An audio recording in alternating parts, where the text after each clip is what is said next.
A gente pode continuar essa ideia. Agora que está acabando a temporada, vamos esperar acabar a temporada pra gente conversar melhor sobre isso. Lembra daquela 1 hora que eu falei? Então, falta uns 50. Vamos lá. E foi dada a largada. Bem-vinda a mais um IndicaCast, o seu podcast sobre indicar. Estamos já no programa número 108, que vamos falar da corrida de Gateway ou da corrida de Getaway. Getaway, eu ia falar isso. Né? Getaway. Eu ia falar isso, cara. Getaway. A corrida de Sensacional. Eduardo Vaz style, né, cara? Falta o Red Hot Peppers falar um nível Né? Way. Mas enfim, vamos comentar além do Getaway, vamos comentar também da corrida, que muitos dizem que é a melhor corrida do ano. Muitos não dizem, mas muitos dizem. Vamos discutir sobre isso e também sobre a vitória irrelevante de Will Power. Quem? Eu sou o Matheus Antônio da Silva, oi. E junto comigo aqui na mesa para a discussão temos o... Uau! Mas que bela! Se você falar isso pro Manuel também, eu vou ficar com inveja. Então, valeu aí pra todos. Pô, eu tô até me sentindo estranho, cara. Eu não sou host, como assim? Eu não preciso ser apresentado. Aí agora que você me apresentou, eu fico, o que eu falo? Olá, ouvinte, que está aí do outro lado. Eu não sei o que fazer. Né? Agora esse programa passou. Agora não tem apenas um Louvado rostinho seja o bonito. vosso ouvinte, está do outro lado. Esse programa não tem só um rostinho bonito, entendi a ideia. Né? E junto com nós dois está também vindo com uma ligação meio alienígena, Emanuel Weiman. Oi. Fala, gurizada medonha, estamos de novo aí para mais um programa. Tivemos que fazer uma gambiarra aqui em casa, porque tem um problema no meu equipamento aqui, mas tá funcionando, tô participando ainda. Aliens vieram visitar a casa do Emanuel.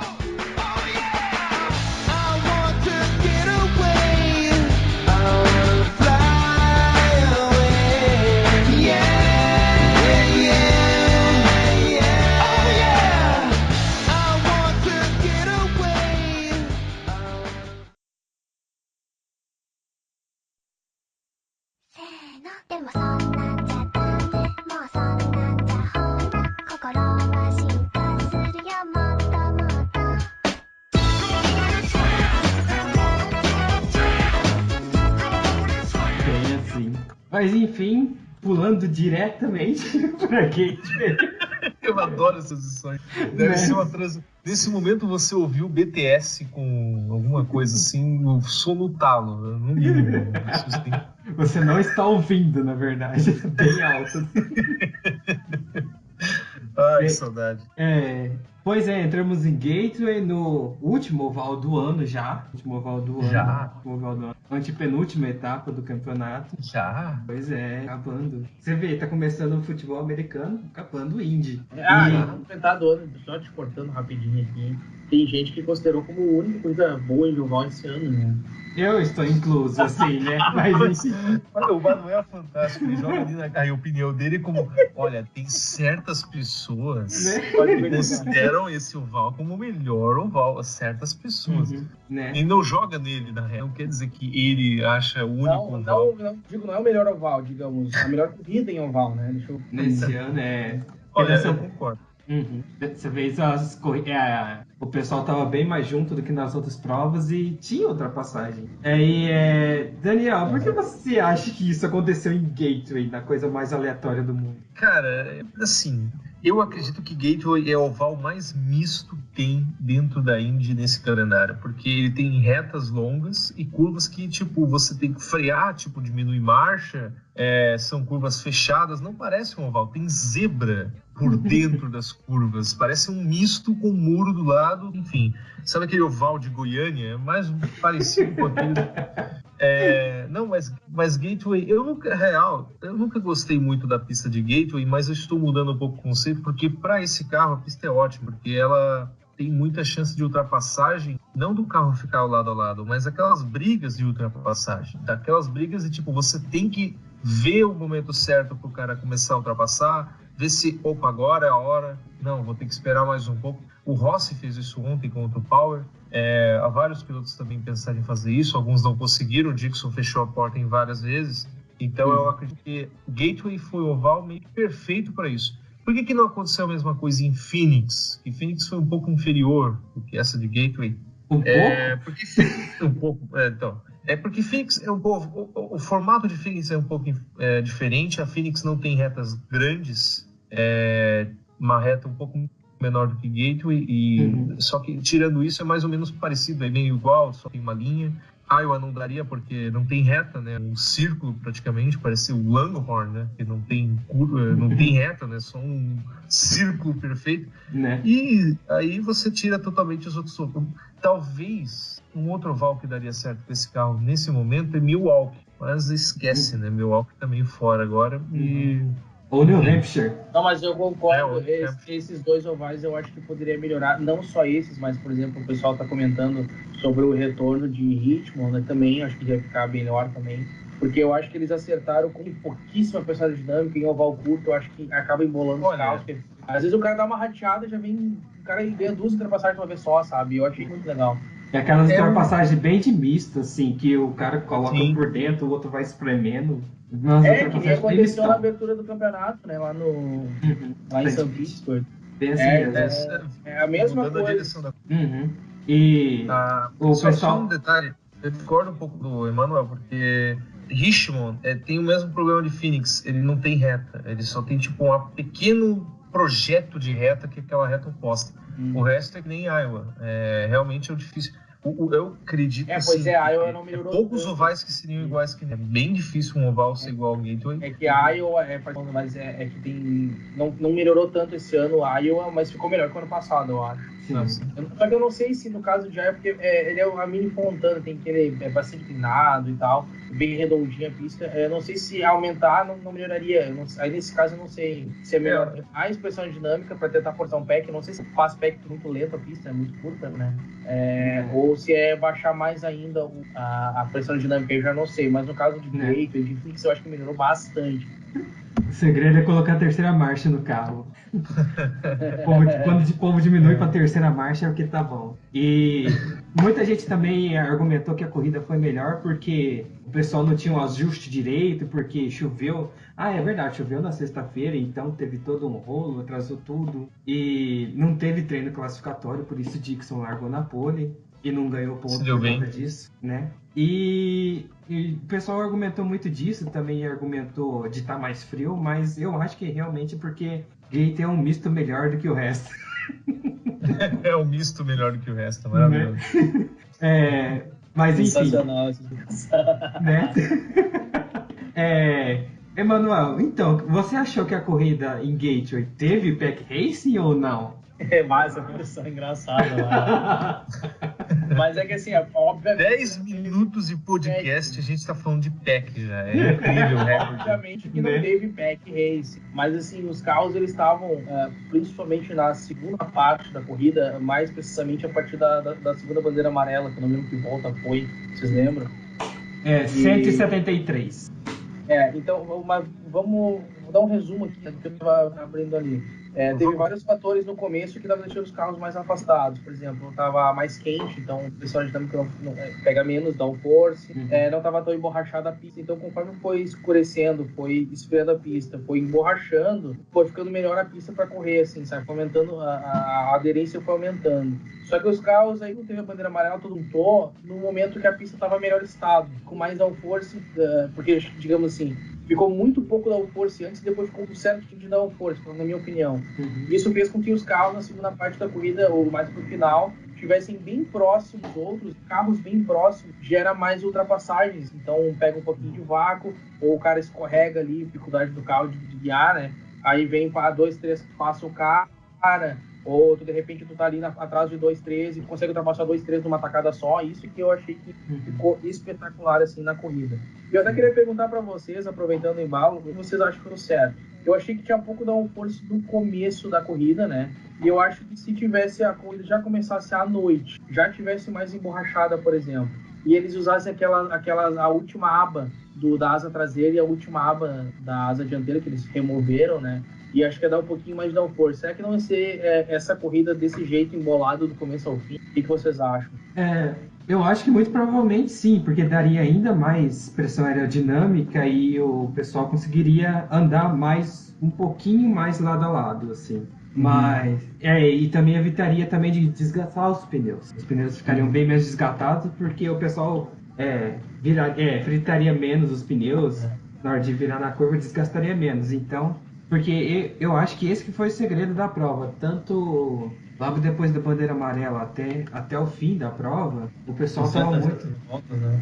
Isso, o pessoal estava direto tava com um pneu bom, direto, a maioria das vezes. E daí, isso fez com que ficasse com mais aderência e o pessoal ficasse um pouquinho mais perto do outro, eu acho. Tem uma coisa... Tem um detalhe. Daniel, só para finalizar, porque eu tô falando que tinha que aumentar um pouquinho da força. Só que o ano passado tinha excesso de força. Então esse é o ponto. Eu acho que aquele chassi para oval curto, especificamente Gateway, ou Phoenix, ou seja o que for, ele era downforce demais e os carros não conseguiam, era muita turbulência, não conseguiam ultrapassar, né? Só que agora eles baixaram, a gente realmente, esse tipo de oval tem que baixar, reduzir o downforce para ficar melhor. Só que aconteceu. Teve downforce, muito pouco downforce. Eles passaram do ponto. Então, eu acho que nessas últimas 60 voltas chegaram no downforce ideal, ou quase ideal, porque eu acho que para ficar ideal o downforce no finalzinho de corrida teria que ter as outras duas abinhas das asas. Olha, e aí esse é o ponto. Eu já concluí aqui, pode continuar, né? Tem uma questão aí que é o seguinte. Ontem não digo ontem porque eu falo dia da corrida, né? Na sexta-feira, houve um certo ânimo do pessoal por causa que teve os carros meio próximos, que a gente falou até que teria meio que um pack na corrida, os carros ficariam muito próximos, juntos, seriam várias ultrapassagens e beleza. Só que a questão é que o treino foi lá tarde da noite, teve frio. O frio é uma grande ajuda para uma corrida boa, principalmente na Indy.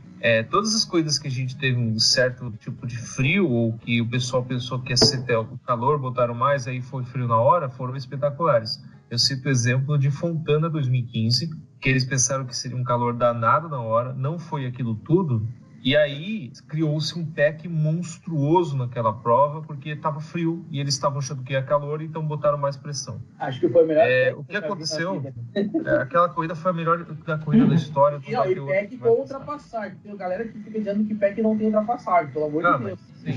Mas enfim, o que eu quis dizer é que não aconteceu a mesma coisa na corrida e não tem como saber. Texas também não tem como saber. Iowa vai também, por causa do horário. Gateway começou de tarde, com o sol aparecendo e depois foi escurecendo. Tava quente. Não é que tava quente, mas eu digo, tava muito mais quente do que o horário do treino. Por isso que a corrida no final ficou melhor, porque ficou mais uma temperatura parecida do que aconteceu no treino. Até talvez brincando, vamos fazer as corridas da Índia às 2 da manhã. Né? Fazer as corridas no Japão, 2 horas da manhã. Vamos botar a iluminação, vamos ver às 1 da tarde aqui. Né? Bem mesmo horário da corrida normal daqui. Mas enfim, como... isso, né? Eu acho que se fosse noite o tempo todo, vocês já eu acho que assim, agora eles acertaram o game, foi um espetáculo e isso vai ganhar por um bom tempo. Mas deixa eu te falar uma coisa. Ano que vem, se as condições meteorológicas forem diferentes do que foi de sábado, e mesmo com o mesmo pacote, com o mesmo carro, com o mesmo etc., a corrida não vai ficar a mesma coisa de sábado, entendeu? Porque a dinâmica muda muita coisa. Depende muito de temperatura, depende muito disso. Sim, o oval depende de você ter. Pode acontecer de chover e perder todo o emborrachamento, óbvio. Né? Isso. Mas eu estou pensando na questão padrão, assim, nas condições normais de temperatura e pressão ali, né? As condições normais, vamos ver, a CNTPs, né? Mas assim, eu acho que se eles deixassem ela inteira já à noite, começar já à noite escura, e com aquelas abas a mais do kit de misto completo ali, eu acho que já vai ser bacana ali. Deixar ele regular eles para aumentar um pouquinho da força de inclinação, um pouquinho maior da asa, porque eu acho que vai chegar no ponto ideal para deixar carros próximos e bastante ultrapassagem e emoção do início ao fim. Eu acho isso, me corrija se eu estiver errado. Não, e fora que também vai ter algumas mudanças aerodinâmicas para o ano que vem. Não falaram o que ainda, devem estar estudando, mas... eu acho que vai ser focada no Super Ovais, acho que eu não deve mudar. Então, é porque quando muda muito o carro de oval, também acaba mudando um pouco o carro de misto para acompanhar o carro de oval. Pelo menos na parte aerodinâmica. Mas é aguardar para ver. E já falando do fim de semana, a gente já falou que os treinos na sexta eles foram todos embolados por causa da chuva. A Indy entrou na pista para fazer um treino, era 9 horas da noite local. E com isso não teve treino classificatório, o Dixon largou na frente. Mas isso não adiantou muito, porque no fim da prova quem ganhou foi novamente, né, o australiano Will Power. O Will Power estava tão bem assim para ganhar essa prova? Cara, eu acho que ele teve um ajuste muito menor que os outros e manteve ele pra frente. Porque, por exemplo, o Rossi também correu bem melhor do que ele nessa corrida. Acho que o Will Power só teve um ajuste melhor. O Delgado também tinha um ajuste bom, mas não estava correndo tão bem na corrida. E o seu, Daniel? Então, dizem que o Rossi era o melhor da prova, eu concordo. Dizem que o melhor estava melhor da prova, mas é que também dizem que a estratégia dele foi estranha, né? Porque chegou no final da prova, estava todo mundo parando, tinha aquela questão de, vai parar ou não vai parar, vai continuar até o final, não vai continuar até o final. Eu achei que ficou até o final, imaginei que fosse. O que ficou estranho, né? Porque o Dixon, ele é um piloto que economiza bastante combustível, só que a gente não pode esquecer que as melhores vitórias do Rossi foi por causa do combustível. Ele confia demais nele. Eu não sei o que tem lá dentro, não é o mesmo engenheiro, tudo bem. O Matheus está digitando freneticamente. Não, sabe o que é legal? Sabe o que é legal? Matheus, ele vai avisar para o Manuel, não se esquece de multar. Aí ele vai lá e... dá ruim, velho. É muito... Eu fico agora emenda com isso, né? Bem assim, parece o solo de bombo do Jô Soares. Mas então, eu também concordo que eu acho... Peraí que eu não terminei, porra. É porque a estratégia do Rossi ficou meio coisada, assim, mesmo, eu concordo. E, só para esclarecer pro pessoal, assim, o Will Power e praticamente todo o resto do grid fez 4 paradas. Eles pararam depois que o Hunter Hay, ele rodou sozinho e teve problemas e recolheu pros boxes. Aí todo mundo parou. E tinha que fazer um splash and go, entre aspas, de umas 20 voltas sem conseguir parar nos boxes. Umas 20 voltas, quer dizer, colocando gasolina para 20 voltas e indo até o fim da prova. O Rossi, junto com o Sato e com o Rahal, não fizeram isso. Eles fizeram um stint longo de 70 voltas e para isso economizaram muita gasolina. Cara, o Rossi não pegava a sexta marcha. O Rossi não ia na sexta marcha. Quando o Indy usa gasolina. Etanol, 100%. Combustível, então. Gasolina. Não é formal. Mas a... Opa. Ah, tá. Pensei que caí. Tá de pé? Não, eu tô deitado na cama pelado. Que nem o Felipe naquele... Que visão do inferno. Eu acho que o Emanuel não sabe. O Emanuel não sabe dessa hora, mas enfim. Caramba, que... tá. O Rossi, ele é um piloto que tá pensando no título, por isso que fez essa estratégia meio maluca. Porque, tipo, se ele ficar no mesmo ritmo, se ele ficasse no mesmo ritmo do Power, ele ia conseguir vitória, tava vindo o Dixon atrás dele. Então ele não. Ele tá muito cauteloso ao mesmo tempo. Assim, como é que eu vou dizer pra vocês? Eu entendo o que o Rossi fez. Muita gente acha loucura o que ele fez, mas eu entendo o que ele fez. Tipo, na hora você consegue pensar rápido, consegue pensar muito. A equipe foi lá e, tem chance de título, com esse carro não tá indo certo, então vamos tentar uma coisa diferente pra ver o que dá. E deu certo, né? Ultrapassou o Dixon. Ficou na frente do Dixon, é isso que importou. O Rossi, ele foi agressivo e fez as ultrapassagens nos momentos corretos, exatos. E poupou o equipamento ali, até porque poupou o combustível no momento que deveria ter poupado. E aí essa deu certo, se mandou lá. Quase pegou o Power, mas não pegar. Eu diria assim, se ele está agora com uma diferença de 29 pontos, diferença de 10 pontos com o primeiro e segundo colocado. Se ele vence em Portland e o Dixon fica em segundo, que é bem possível, porque ele é bom de mistos, e ninguém correu em Portland, praticamente. O Tony e alguns outros. Nem o Dixon acho que correu. O Bordel. O Tony. Acho que o Dixon correu, né? O Dixon correu. Dixon correu. E o Pagenot. Mas, porra, E o Power. tempo, né? O Pagenot, 6 pilotos. o Power, o Rodé.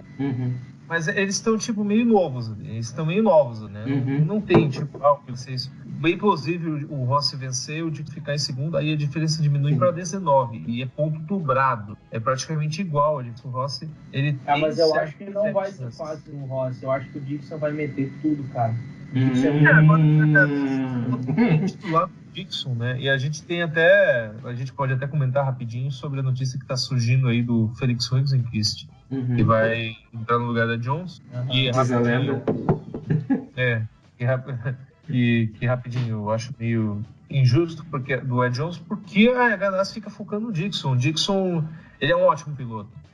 E, sinceramente, eu acho que ele tá ficando na Ganassi, porque a Ganassi tem planos no futuro, talvez ficar só com um carro, mas com a saída do FedEx, praticamente todos os esforços indo para ele. Tudo bem que o Dixon, fica com a gente que tu vai ter o melhor carro que a gente pode te dar. O melhor engenheiro, as melhores estruturas, entendeu? É algo assim. O Dixon agora tá numa luta para bater recorde. Ganhar, ele já ganhou várias vezes. Ele tá batendo recordes e ele quer continuar batendo recordes. Então, não vai deixar barato. E o Rossi tá querendo... Eu tô torcendo muito pro Dixon ser campeão para ele ter o quinto título e ser o segundo maior campeão da história da Indy, né? Não, isso... Eu acho legal a gente viver uma época tem um cara vai ser o segundo maior campeão da Indy, por exemplo. Eu acho legal. Assim como, por exemplo, na NASCAR eu vivenciei o hepta do Jimmy Johnson. É legal ver isso. Eu acho legal. Não tudo bem? Falei besteira? Não, é que ficou engraçado quando tu falou. Eu vivenciei o inesquecível hepta do... Quem é o nome? Bem assim. Mas enfim. Ele ter vivido a época, presenciado claro. O King lá, fugiu os nomes porque eu não tô focado na NASCAR. A gente tá vendo uma época, mas eu não gostaria, sinceramente, de que o Dixon tomasse o lugar do Mario Andretti. Não, mas ele tá empatado com o Tetra. Não, tudo ainda bem. Tem mais 2 pilotos Tetra, né? 4 pilotos Tetra na Indy. Eu não sei, cara. Eu ia dar voz ao Rossi. Eu acho que pra Indy seria muito bom o Rossi ganhar. Pra Indy como categoria seria ótimo. Mas eu acho que ele vai ganhar. Se não ganhar esse ano, não vai ganhar o ano que vem, eu acho. Não sei. Tá bem perto. Ou hoje ou ano que vem. O Rossi, ele é uma coisa incrível, porque eu falei ano passado, quando o Neil Garden ganhou, que o Neil Garden, ele tinha uma grande chance de ser um campeão de vários títulos, porque o Dixon tava meio que naquela de, tipo, talvez se aposentar e não ter uma era, e aí quem que ia pegar essa era seria o Neil Garden. Agora tem um novo nome vindo aí, né? Que é o do Rossi. Eu não tava nem cogitando o nome do Rossi. Mas eu tô adorando essa situação, cara, porque a gente tem vários pilotos disputando o título e vários pilotos bons, e a gente não sabe quem vai ser o campeão. E a gente dá uma Fórmula 1 que tu já sabe quem vai ser o campeão desde o começo. Sim. Mas quando o Hayhoe tava disputando, aí Hayhoe, né? Aí, pelo amor de Deus. Não, e até é interessante falar no campeonato que com essa vitória do Will Power, a gente chegou a 3 pilotos que meio que estão já se despontando para brigar pelo título, porque são os 3 pilotos que estão com o melhor retrospecto até agora no campeonato, que é o Dixon, que chegou em terceiro na corrida e tem 568 pontos, é líder do campeonato, o Rossi, que está logo 24 pontos atrás só, e o Power, que está 68 pontos atrás. Aí você fala, nossa, 68 pontos é muita coisa. Mas não é. Mas tem do ponto duplo, né? Isso, pontuação dobrada em seu nome. Fora que ele tá 10 pontos atrás do Power, não tá tão longe. Isso. Tá entre os 4 ali. Mas eu tô torcendo pro Dixon porque eu acho que ele merece mais. Sim. Mas do jeito que o Power é azarado, acho que não vai. Acho que não vai ser. O Power não é tão azarado, ele que caga mesmo, ele que Esse Power fica eu acho que não é muito azar. Ele tem azar em corrida, mas em campeonato não é azar, é ruído dele mesmo. Não, olha só, cara, por que eu acho que o Dixon vai ser campeão? Porque o Dixon é campeão a cada 5 anos. Né? Ele foi campeão em 2008, ele foi campeão em 2013. Ele quebrou a regra. Pra ser o Montoya, aí ele fez um pacto. Mas eu disse que ele é campeão a cada 5 anos, eu não disse que ele não é campeão nos outros anos. Não, mas Mas ele quebrou um pacto, todo mundo tava torcendo pro Montoya, o Dixon foi lá e estragou tudo. Então, ali... Olha, o Montoya seria o único que ganharam as duas, tanto na kart quanto na RL, seria o único, né? Aí o Montoya ficou lá, tá... Onde é que tá o Montoya? Tá lá em Spa hoje. O Montoya chorou bastante, né? Claro que ele teve pontuação dobrada, mas o Montoya também teve uma pontuação dobrada. O Montoya chorando. E se não fosse dobrado, eu me lembro que eu fiz o cálculo na hora. Se não fosse dobrado nem a Indy, que o Montoya ganhou a de 500, e nem Sonoma, que o Dixon ganhou mais pontos, o Dixon ia ter mais pontos que ele. Então, exatamente. Não, e fora que, pessoalmente falando assim, eu acho que o Will Power leva de novo. Porque assim... Sério? Peraí, eu acho que o Will Power leva o segundo campeonato dele. Porque, mas assim... o Wiggins não tá mais lá para atrapalhar o Rossi.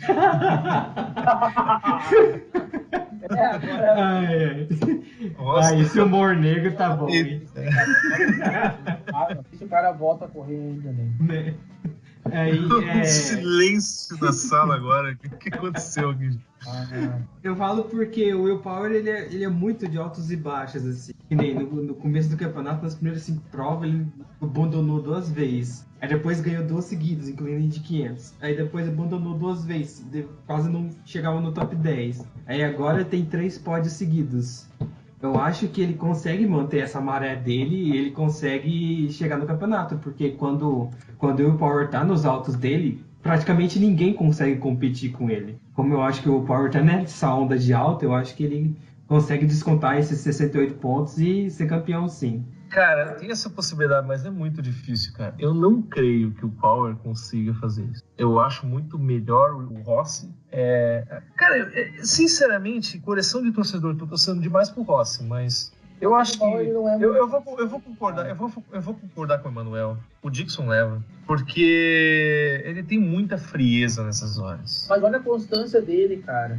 Olha o Dixon lá, são uma corrida que ele ficou, 2 que ele ficou abaixo do 6º lugar, cara. Exato, ele tem muita constância. É o 10º, 12º. É um monstro. Agora, o Rossi é o piloto revelação do ano. Sim. Porque apesar de ele ter ganhado as 500 milhas, tipo, uns 2 anos atrás, ele é revelação desse ano. Eu não diria que o Rossi estava nem perto de chegar do título. Ele tá fazendo uma temporada que, se não tivesse o Dixon, ele seria campeão.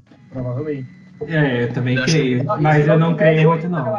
Se ele não tivesse feito aquela cagada na abertura do campeonato, ele podia estar em primeiro no campeonato agora. Ou bem ainda não daria conta, mas enfim. É por isso que eu acho que o Will Power acaba levando. Mas estaria bem pertinho. Não, o Rossi ele continua a prova, né? Oi? Inside Pitch. Isso, ele terminou em terceiro ainda. Ele terminou em terceiro, 15 pontos a mais. Ainda não daria. Mas já tá bem perto. Os 10, não daria muita diferença. Mas enfim. E seguindo, assim, em 4º lugar chegou o Simon Pagenaud. Completamente coadjuvante. Né? É incrível que ele tem um carro amarelo, carro verde marca texto, e ninguém vê ele na prova. Ninguém liga pra ele. Impressionante, cara. Fez nada. Ele fez 1 ano só, que ele foi fantástico. Ele gastou tudo naquele ano. 2016 eu nunca vi um piloto ser tão dominante da Indy quanto ele foi em 2016. Dava tudo certo pra ele. E aí depois deu tudo errado pra ele. Tá tudo errado, cara. Eu também acho que não. Não. É por causa de 2016 era no Penske e ele era uma regular da Penske. A Penske tinha quem? Tinha o Will Power e o Hélio. Os dois vice-more da Indy. É óbvio que era o Pagenaud que ia ser campeão em 2016. Um caso parecido com o Hunter Hayes, né? Uma vez. Falar em Hunter Hayes, o Matheus estava citando que ele causou uma bandeira amarela. Eu ia falar ali que nossa senhora, bons tempos Hunter Hayes, essa corrida aparecendo em 2015. Bons tempos Hunter Hayes parando tudo aí. Né? Não, pois é. O Hunter Hayes vinha até bem no campeonato, assim, tava disputando lá na frente até a Road America. Aí, tipo, parece que depois em Iowa, assim, ele abandonou 4 das 5 últimas provas. Então, até por isso que ele tá com chance só matemática de campeonato. Olhando que vem é o último do Hunter Hayes. Furo de reportagem. Isso sim é um furo de reportagem totalmente achismo. É um achismo barato. Mas ele não tá renovado até 2020? Então 2020 é o último. Eu também acho que... não ia até 22, eu achava que era um pouco não mais. mais. Nossa, 21, 22, meu Deus. Com o Hunter Ray lá, meu Deus. Foi o Rei Hall, não foi? Foi o Real. Foi até 22 o Real. Hunter Ray venceu 2003, cara. Hunter Ray tá velho pra... Ele 2012. estreou em 2003, não foi? Na kart ainda, né? Ele venceu Milwaukee. 2013 já era caro o nome da categoria, né? Mas o pessoal, vamos um pouquinho do Zach Witt ali, cara. Então, me surpreendeu demais, cara. O meu Zach Witt ali, até queria saber o porquê que o outro chama ele de Hot Wheels, né? Eu fiquei curioso. Mas assim, o cara pra mim fez uma corridaça, uma baita de uma corrida, um guri novo que entrou agora e ele mostra e ele é bom, entendeu? Só que é muito inexperiente ainda, mas nessa corrida aí, cara, eu me surpreendi, cara, ele aparecendo o tempo todo. Segundo top 5 do ano. Então, o Matheus pode falar o que eu, mas é o seguinte, é a última corrida dele boa, né? Oi? Porque ele tá indo bem nos ovais. Ele vai bem nos ovais, o Zach Witt. O Zach Witt, ele faz um bom trabalho. Agora, eu não sei se ele era assim na categoria de base ou não, mas o outro top 5 foi em pouco, não? Não, foi em Long Beach. Foi em Long Beach. Então, calei minha boca, vocês não me ouviram. Né? É que, tipo, parece que ele começou a pegar o jeito na segunda metade do campeonato. Ele correu bem em Toronto, Mid-Ohio, Pocono. Parece que ele que agora pegou o jeito. Eu diria que ele é um bom... Falaram pra ele, você vai pegar o lugar do Marco André. Né? Aí, olha só. Mas por que Hot Wheels, cara? Lembrando que o Witt, ele tem que fazer no mínimo 121 pontos pra passar o Wiggins e ser o novato do ano. Cara, eu não vou torcer então. Deixa o Wiggins ser o novato do ano, por favor. O Wiggins vai ser o piloto mais popular, né? Eu acho que é bem difícil ele conseguir o Witt. Eles vão dar por causa do... Aí ele vence Porto, tá ligado? Né? Vence Sonoma. Vence Sonoma, verdade. E por falar em zebras, assim, a gente teve... Spencer pegou em 6º lugar na prova de gate. Correu muito bem. Isso é coadjuvante, né? Mas os pilotos iniciantes, ele tá bem, né? Pela consideração as condições da equipe e tudo, acho que o trabalho dele tá fazendo bem feito. Mas eu tô meio decepcionado com ele. Assim, ele só não ganha de decepção do Ed Jones, mas ele é o segundo mais decepcionante. Né? É que assim, os dois, tanto o Bigot quanto o Witt, eles conseguiram sair daquela mediocridade do meio do grid e subir. Mas o Jones fez uma corrida, ele fez várias ultrapassagens, várias manobras bacanas. E depois do Bigot teve o Neil Garden em 7º, o Neil Garden ainda continuou com chance de título. Mesmo... Mas quem diria? É coadjuvante. Né? O Garden coadjuvante dessa vez. Coadjuvante. Ele tá quase 80 pontos ano passado ele travou uma batalha linda com o Pagenaud. Esse ano eles estavam meio dormindo. Esse ano foi ultrapassado na linha de chegada pelo Bigot. É que no Garden ele começou ali bem, assim, depois que deu uma piorada, agora tá melhorando, né? Mas nessa corrida não melhorou tanto assim nessa, né? Mas o negócio ele tá muito inconstante nessa temporada, né? Sim, muito inconstante. Ele tá tão inconstante quanto o Will Power. Pois é, eu acho que... Quando que o Power é constante? É que o Will Power eu acho que ainda tá um pouquinho mais constante que o Neil Garden, porque assim, se você vai os resultados do Neil Garden do ano, ele tem 3 vitórias, não tem mais nenhum pódio além dessas 3 vitórias. O Power ainda tem 3 segundos. O Power tem 3 segundos, tem um terceiro, ele tá nessa crescente nesse fim do ano, né? E 4 abandonos.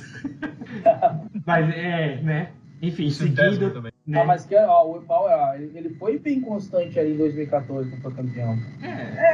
Uma maravilha, mas foi bem mais do que esse ano. Foi bem mais que esse ano. O Will Power que chegava a fazer 5 vitórias no ano, né? Mas desculpa, sabe quem era o segundo lugar? 6 vitórias em 2011, agora ele tá um pouquinho... vai. Deixa eu te trazer um episódio. Em 2014, sabe quem estava disputando o título? Hélio Cassuneves. Só trazendo esse episódio aqui. Pode continuar o programa. Né? Eu até brincava assim que o maior favorito ao título de 2014 era o Simão Pagenaud, porque um era o Power, que era tetra-vice, e o segundo era o Hélio, que era tetra-vice também. O Pagenaud quem é mais vice? Né? O Pagenaud ficou vice naquela mas eu acho que o Pinho ganhou mais, ele quebrou o recorde de lugares, né? Ficou em segundo. Piada cacete e planeta pra você. Né? Todo mundo acha que ele foi o maior segundo lugar da história, mas não, ele ficou em segundo, né? Matheus Hélio de la Penha. O Ed Jones ficou em oitavo, decepção do ano. Decepção do ano. Né? Não, sabe o que é interessante? No começo do ano, o Matheus falando, o Ed Jones da Ganassi. E aí eu perguntei pro Matheus, e aí, Matheus, Ed Jones da Ganassi? Ele é um piloto, nossa, incrível, babando o ovo do Ed Jones. Sim. Aí chegou no final do ano, e aí o Ed Jones, Matheus? Não, ele ainda tá bem, cara. Ele é um estreia da Ganassi. Tá certo que tá atrás do Marco Andretti, né? É o único. Por enquanto, né? Mas tá melhor que o caramba, pelo menos. Enfim, valeu, Rafael Marinho. Esses foram só esses 8 na volta do líder. Depois, em nono e em décimo, veio os 2 carros da Hall Letterman, que tentaram a estratégia diferente, igual do Rossi. Mas eu não vi nada de aparecendo, cara. O Hall e o Sato. O Sato, né? Pois é, cara. Que uma estratégia não faz. O Sato não tava de férias desde Indy 500 ano passado? Pois é, também achei. Não vai mais nada o Sato, cara. Já deu. Ele tinha a mulher que brilhou lá, meu. Nunca mais ele ganhou. Né? Nunca mais ele faz nada. Nossa, e enfatizou nessa. Mãe de nada dos problemas. O Hall também nada dele na corrida. A única coisa que eu gostei do Hall foi a pintura do carro. Aliás, a pintura do Sato tá bonita. Sim. Mas como pintura de carro não ganha corrida, né? Parece que as pinturas do carro ficaram mais bonitas de noite. Sim, as cores ficam mais vivas, né? Uhum. Pois é. E agora, o 11º Esse é o seu podcast sobre arte. O 11º colocado. Né? Pietro Fittipaldi. Olha só. Ele foi azarado, depois ele ficou até melhor. Ele foi um pouco azarado na corrida, né? Mas eu gostei da corrida dele. Eu acho que se o Hall e o Sato não tivessem conseguido fazer a estratégia diferente, ele entrava no top 10. Mas os dois fizeram, ele ficou em 11º lugar e saiu daquela cena de ser o último colocado em todas as provas. Mano, ele quase ganhou a prova com a estratégia dele, porque ele teve umas 6, 7 voltas a mais de combustível, só que o carro não estava muito rendendo, então... Porque ela deu o coin. Pra variar, o carro Aí ele ficou logo à frente do Ed Carpenter, que ficou em 12º. A última vez que a gente vai ver o Ed Carpenter esse ano. Depois na Indy, né? Na Indy não, porque, né? Pra mim ele é bom em super speedway, né? Que esse eslovaco ele também não faz porra nenhuma. Acho que nem deles ele é bom. Mas em Iowa ele faz um bom trabalho. Aí eu não assim sei dizer. 11 anos com ele em Iowa. Ele só corre em Iowa, né? Só corre em Iowa e em Kentucky, só nos dois. Agora, ele corre em Iowa só Vice, tá ligado? Tipo, desde que o Iowa foi construído, ele corre em Iowa só em Vice. A experiência dele em Iowa que deixa ele correr bem em Iowa. Né? E chegando mais um pouquinho abaixo, a gente tem o Tony Kanaan colecionando mais um 13º lugar no campeonato. Melhor fight do ano. Mas o Tony ficou brigando o tempo todo com o Matheus Leite. Só que o Matheus... A Fórmula Point. Né? Você vê assim. É aquele bolo assim, Carpenter, Tony, Leite e Marco Andretti brigando. No meio também, né? Mas como o Leite ele teve um problema, ele abandonou na última volta da prova. Quando ele não tem problema? Né? Essa é uma decepção, desculpa. Ele não é bem ele, né? Tudo bem, mas... Caramba, né? O Rafael Marinho vai me matar, mas... Eu já sabia!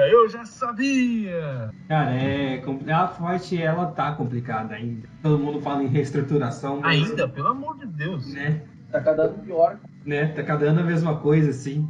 Aí você vê na tabela de ponto o Kanaan e o Leite brigando com o Kimball e o Chilton, que são os dois pilotos da Carlin. Mas, né? E na prova, o 14º foi Marco Andretti, 2 voltas atrás. James Hinchcliffe desaparecidíssimo no 15º lugar. Também 2 voltas atrás. Não tava bem, não. Né? Parece muito abatido quando deu o acidente. Parece que a Sam Schmidt toda tá meio coisada, assim. Tá bem. Eles deixaram até o carro pronto. Porque você não traz o carro pronto do home. Você tem que montar o carro. E eles montaram lá pra deixar à disposição. Então eles estão bem abatidos. Sim. Aí depois veio o Matheus Leite, que abandonou na última volta, em 16º. Aí tivemos o Max Chilton, que fez uma parada a mais, ficou 4 voltas. Que melhor é o típico dele. Carlin, parabéns. Né? E depois dele tem o Gabi Chaves, que voltou do nada. Não do nada, sim, mas voltou. A última prova dele, porque o Gabi Chaves correu esse fim de semana porque o Conor dele estava tentando correr na Nationwide, que era corrida no mesmo dia. E não correu. E pior que ele correu, mas abandonou na 8ª volta, então não sei pra quê. Ah, não, tudo bem, mas é que teve aquele treta do sponsor dele. Sim, ele correu com o carro todo preto. Ah. Parecia que tava de luto pelo Wiggins, mas nem era. Eu achei que o Gabi Chaves correu por causa que era oval, porque o Gabi Chaves é bom de oval, mas oval grande, né? Uhum. Não, e também não adianta nada com a Harding, pelo jeito. Ele fez 2 paradas a mais, tava com problema o carro dele, mas enfim. A Harding não é... Ela tá sendo até sancionada para ver se acopla numa estratégia diferente para trazer o Alonso, tá? Mas... Circo. A decisão tá agitada pra ele. Agora, se o Alonso for pegar a estrutura deles, putz, sofrer. Né? Aí a gente teve também o Charlie Kimball, que passou mais tempo no pits do que na prova. O Hunter Segura melhor carne. Né? O Hunter Hay e o Bourdais abandonaram a prova. E no campeonato, a gente já comentou, mas eu vou passar a tabela. O Dixon é o líder com 568, 24 pontos atrás tem o Rossi, 68 pontos atrás tem o Power, e 78 pontos atrás tem o Newgarden. Curiosamente, os 4 têm 3 vitórias no campeonato. E logo depois, embaixo, vem o Ryan Hunter Hay, que já está 147 pontos atrás. Só matemática, precisa, tipo, o Dixon e o Rossi morrerem junto com o Wiggins, assim, para ele ter alguma chance no campeonato. Tô falando meu humor pesado? É que tá meio tarde, assim, mas enfim. E só os 5 têm chances de título em Portland e Sonoma. Aí, não vou seguir a tabela. Só em Sonoma, né? Porque Portland você não ganha nada. Tem troféu. Nunca sabe. Que é o mato, né? Que eles não cortaram a grama lá. Né? E aí, descendo direto para os brasileiros, o Tony Kanaan é 16º com 257 pontos. Tá 13 atrás do Vish e 12 à frente do Kimball. Aqui tem brasileiro na frente. Aí 30 pontos atrás do Kimball tem o Matheus Leite, que está em penúltimo do campeonato do pessoal que fez todas as provas. E o Pietro Fittipaldi agora tem 41 pontos, não está mais em último no campeonato. Tá na frente da linha, por incrível que pareça também. Completou a primeira prova dele, parabéns, não está em último. Né, bem assim. Aí a próxima corrida já é nesse fim de semana em Portland, na volta. Daí, depois de 11 anos... Sim, Portland? Depois de 11 anos, depois de um ano com largada parada, e com pessoas dentro da pista sinalizando onde o carro tem que parar para fazer a largada parada. Nossa, que vídeo horroroso, velho. Portland 2007, meu Deus do céu, largada. Aquele guindaste fazendo, nossa... Mas enfim, aí 2 semanas depois de Portland tem a final em Sonoma com pontuação dobrada. Aliás, a final da Road to Indy também em Portland, né? Mas 2 dos 3 do campeonato já estão decididos, só falta um. Isso. Não tem muito. Porque assim, falando só um pouco de Portland, eles saíram lá em 2007, fecharam o portão e estão abrindo só no próximo final de semana, né? 11 anos de abandono. Parabéns ao pessoal lá, que nunca mais se ouviu falar em Portland, cara, nem em categoria regional. Eu não faço ideia de como tá isso lá. Pra vocês que reclamavam de Nola, que tá abandonado. Nola, pois é. Nola no meio do nada, no meio do dengue. Aí vocês vão ver o Portland agora. Aí vocês vão ver. E só para finalizar na notícia irrelevante, a Honda foi oficialmente, matematicamente, campeã do campeonato de fabricante de motores. Depois de quantos anos? Desde 2011, né? Desde quando ela era a única que fabricava motores. Exatamente. Mano, desde que a Chevrolet entrou, velho. A Chevrolet mandando ver. E agora... a Chevrolet deu uma... Né? Não, e é importante. E por que eu pareço, eu acho importante essa vitória, porque, tipo, a Honda ela tem 14 carros no grid, enquanto a Chevy tem só 8. Tá pagando, pelo menos, o preço alto que ela tem investido na categoria, ao invés da Chevy, que diminuiu muito. E eu acho que essa vai ser mais ou menos a tônica, não só, né, em 2018, mas também 19 até 20, porque... A Chevy só tá com Penske, Carpenter e as equipes novatas. Isso se elas continuarem, né? Todas Chevy. Enquanto a Honda tá com o resto do grid. Então, talvez sejam tempos negros pra Chevy tirando o Penske. E agora tem aqueles rumores de que eles querem abrir para uma terceira, né? Uma terceira fabricante. Né? Aquele rumor que virou lenda urbana. Aquele, né? Rumores. É um furo de reportagem que ninguém falou. Né? Mas... Eu acho que é isso, né? No podcast de hoje. Nossa, que animação, hein? O Eduardo, eu acho que esqueceu o microfone mutado, ele morreu. O Eduardo não tá aqui, quem é o Emanuel. Ô, pessoal, olha só, para finalizar aqui. Eu acho. Finais, vamos manter nos considerações. Não consideração final, mas assim, tem um pessoal comentando ali que grandes chances de 3 ovais, né? Para substituir, estavam dizendo que para substituir Phoenix e provavelmente acrescentar mais 2 ovais, assim, do jeito que eles falaram lá. Vão construir? Não, construir não. Peraí. Richmond. Lá no Canadá. Eu tô sabendo que eles estão querendo construir até no.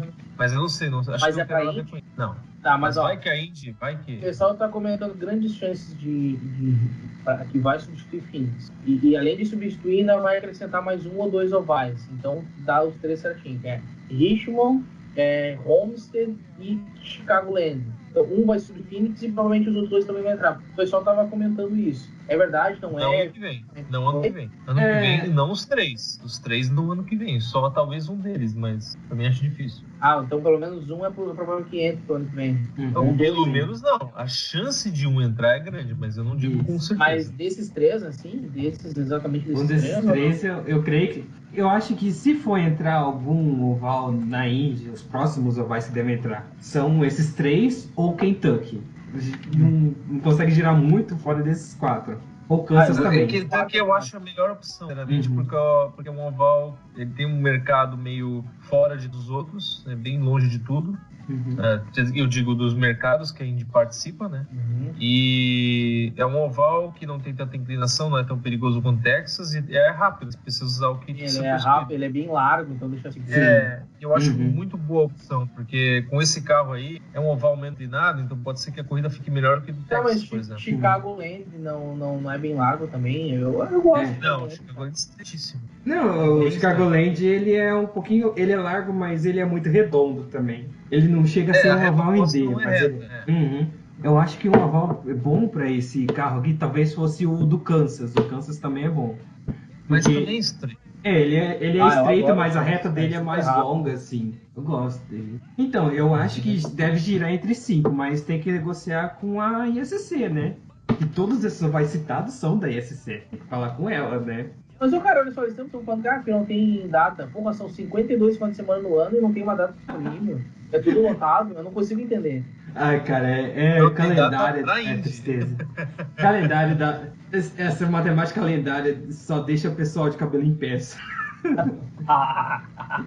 É porque, assim, tem que ser uma data que não pode ser nem 3 semanas antes, nem 3 semanas depois da NASCAR. E tem que ser num lugar, num fim de semana que tenha uma corrida longe da Indy. Tipo, por exemplo... 3 semanas? 2 meses? Não, tipo, por exemplo, tem St. Pete, que é num lado, depois vai pra Phoenix, depois vai pra Long Beach, depois volta pra Alabama. E sobe pra Indy. Tem que ser um lugar mais longe, assim, não pode ser muito perto. Porque não vai ter graça, tipo, por exemplo, você corre... Por exemplo, Kentucky, que fica a 300 milhas de Indianapolis Motor Speedway. Não tem graça, tipo, você vai...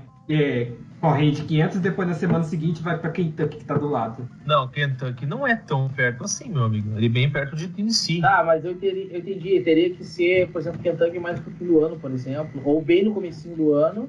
No primeiro ou lá no final. O que aconteceu é o seguinte, o último ano que Kansas estava na Indy, que foi em 2010, ela foi antes de Indianápolis, então faria certo porque Kansas é um pouquinho longe. O último ano que Kentucky também estava na Indy foi praticamente a última prova do ano, porque depois foi Las Vegas, não voltou nada. Então, mas o pessoal, na questão da logística ali não facilitaria, tá? Lugares perto, vai fazendo uma tornezinha assim. Não, a logística para Indy sim. Custo não ajudaria na questão de custo, para transportar, porque vai meio que na sequência, sabe? Como se fosse uma trilhazinha. Os custos para fazer uma mudança de um lugar para o outro, eles não são maiores o prejuízo de não ter público. Exatamente, até porque os custos de transporte, etc., eles são todos bancados pela DHL, então... Por um lado é bom, por outro quebra, é isso? Isso. Os custos, como eles são todos abatidos pela DHL... Já tem patrocinador... Isso.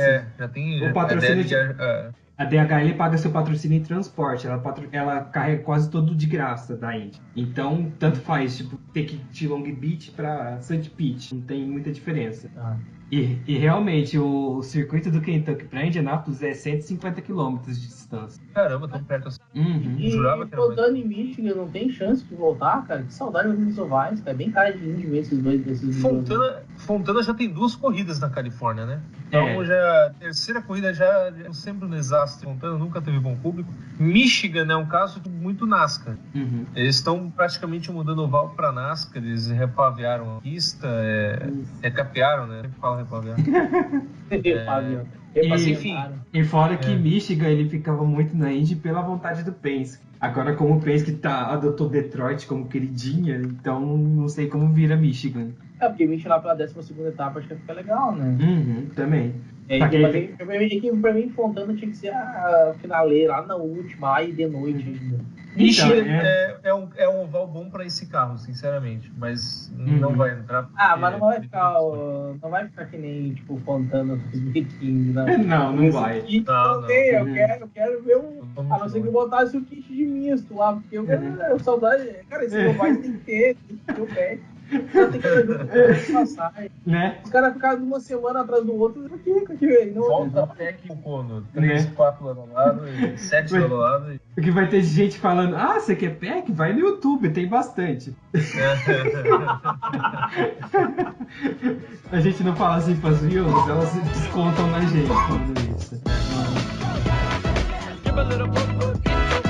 G-A-D-E-M show.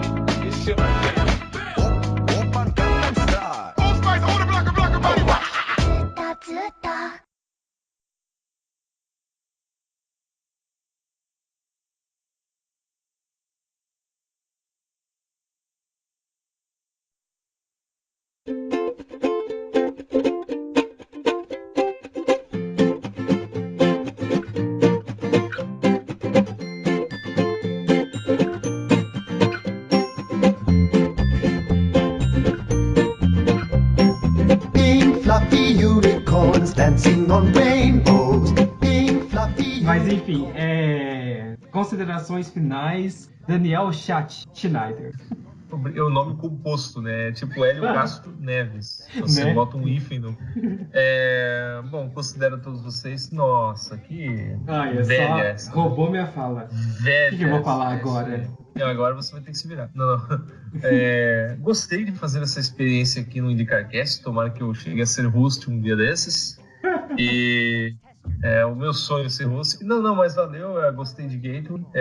Não é aquilo tudo que eu pensei. Não é que nem o nosso ex-integrante, João, que é o PEC, ele vai ser uma corridaça e não sei o que, cara. Empolgou. É bem assim, empolgou, mas enfim. Próxima corrida Portland, eu tô muito curioso porque Portland, cara, faz realmente muito tempo que ninguém fala dela.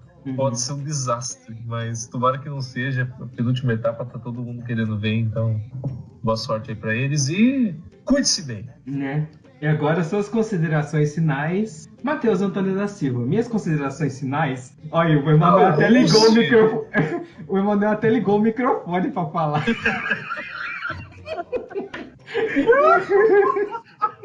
O Matheus ele vai deixar tudo isso, ele é um desgraçado. Ele vai deixar tudo isso na edição, não vai cortar nada. Peguei o Emanuel de calça curta dessa vez. Que isso? A family friend?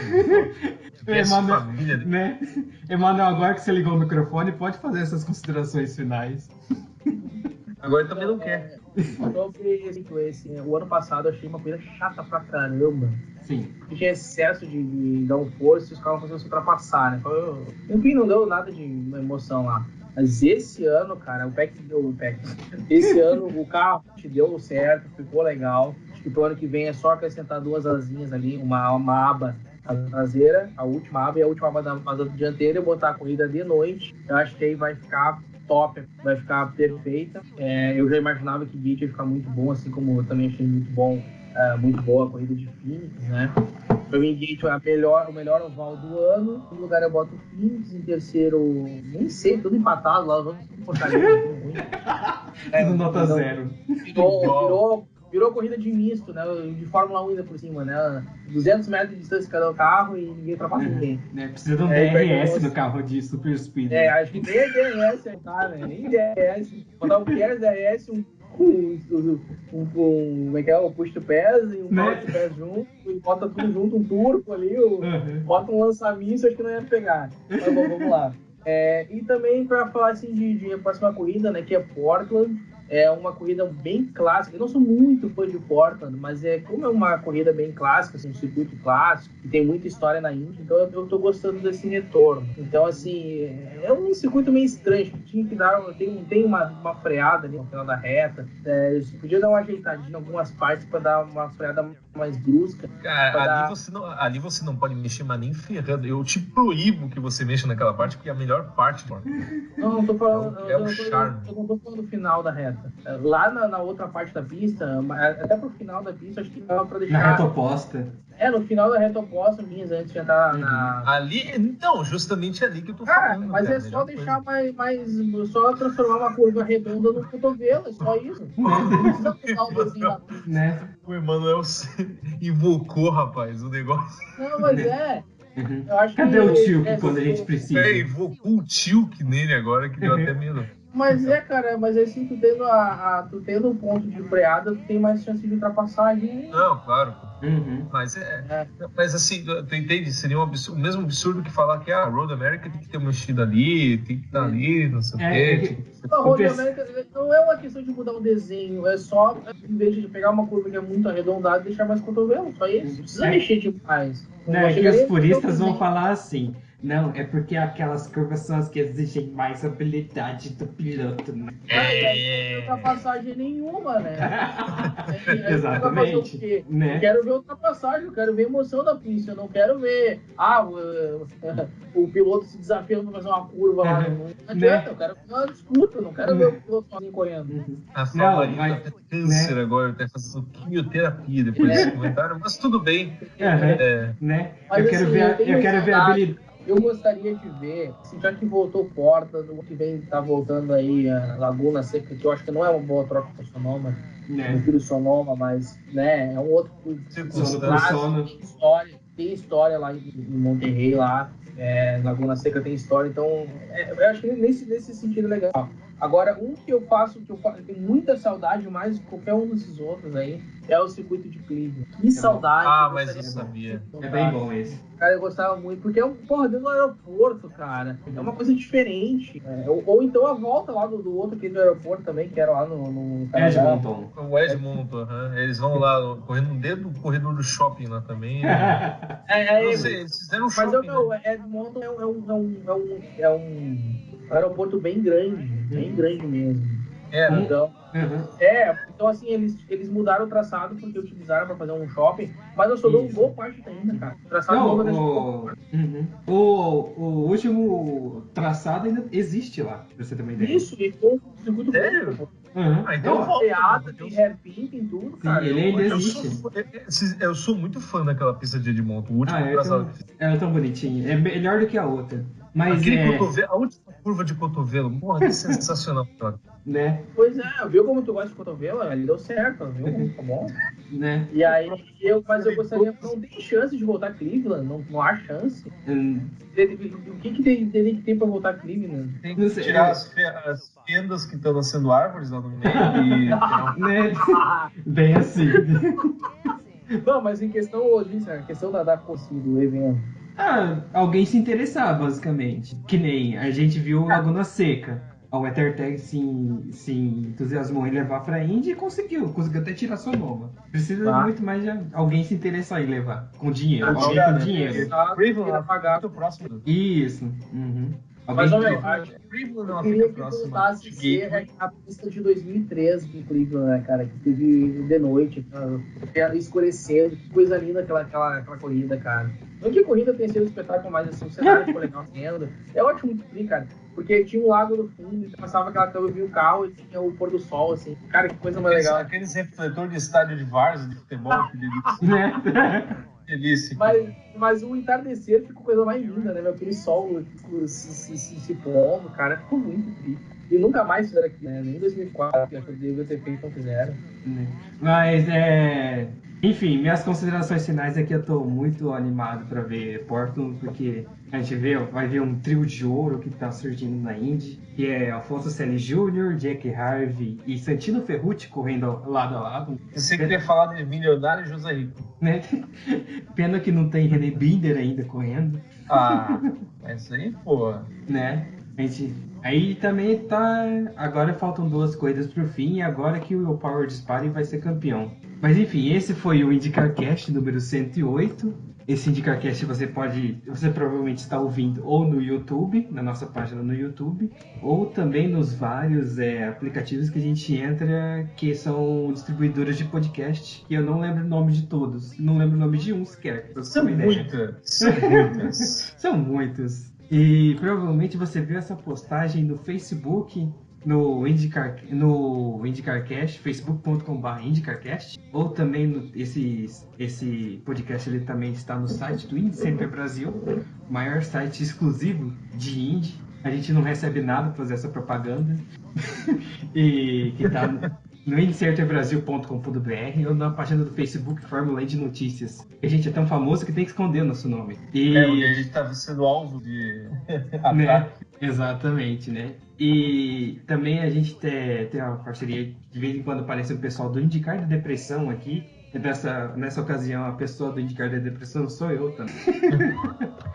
Mas entre lá, facebook.com/IndyDepre. E também tem um canal de vídeos no YouTube que posta corrida antiga. Ultimamente adorando corrida da Champ Car 2007, adoro largada parada. Que é o Indy Forever. Inclusive Gateway vai... não, pera. Né? Não, dessa vez. Tá chegando o Toronto 2007. Tá chegando o Toronto 2007. Não, aquela corrida foi boa porque teve o único Big One da Champ Car em 2007. Nossa, maravilhoso aquilo. Eu nunca me esqueci o Tracy tentando virar o volante. Cadê? É o bico que aparece na TV. Tô querendo ver como é que eu vou gravar o esse chiado aí. Agora eu deixa eu pegar. Não aceito outro. Mas enfim, esse canal é o Indy Forever, o 4 é um 4. Deve ser youtube.com/Indy Forever, Indy Forever, você pesquisa lá, você acha. Em breve a corrida essa de Gateway. De Gateway, que houve um probleminha, né, pessoal? Tô sem o meu computador ficou aí. Como vocês podem ver, fazendo gambiarras no meu notebook, espero conseguir editar. Ele demora muito para chegar, demorar 10 horas renderizando uma corrida, mas vamos ver se eu consigo aí postar até durante a semana aí essa corrida aí. Vamos ver como é que vai ficar. Os fãs já estão com saudade. Né? E então é isso, pessoas. Tchau. Eu dei a oportunidade de vocês falar tchau. Tchau. Tchau. Adiós. Adiós. Fluffy unicorns dancing on rainbows. Pink fluffy unicorns dancing on rainbows. Pink fluffy unicorns dancing on rainbows. Pink fluffy unicorns dancing on rain.